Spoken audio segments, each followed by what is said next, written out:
ما شاء الله نظفنا السيارة قبل ما نركب لها المحرك، وهي المحرك الأودي هون جاهز. هلا بدي أركبه فوق السيارة بإذن الله. بسم الله الرحمن الرحيم. شلونكم يا شباب؟ وهي الأودي A6 خلصنا موتور ركبناه فوق السيارة.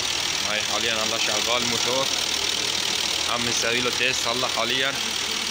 الله يهني صاحبه يا رب. ما شاء الله. وهي بعد ما جمعنا المحرك السيارة شغالة، كل أمورها تمام. الله يهني صاحبه يا رب.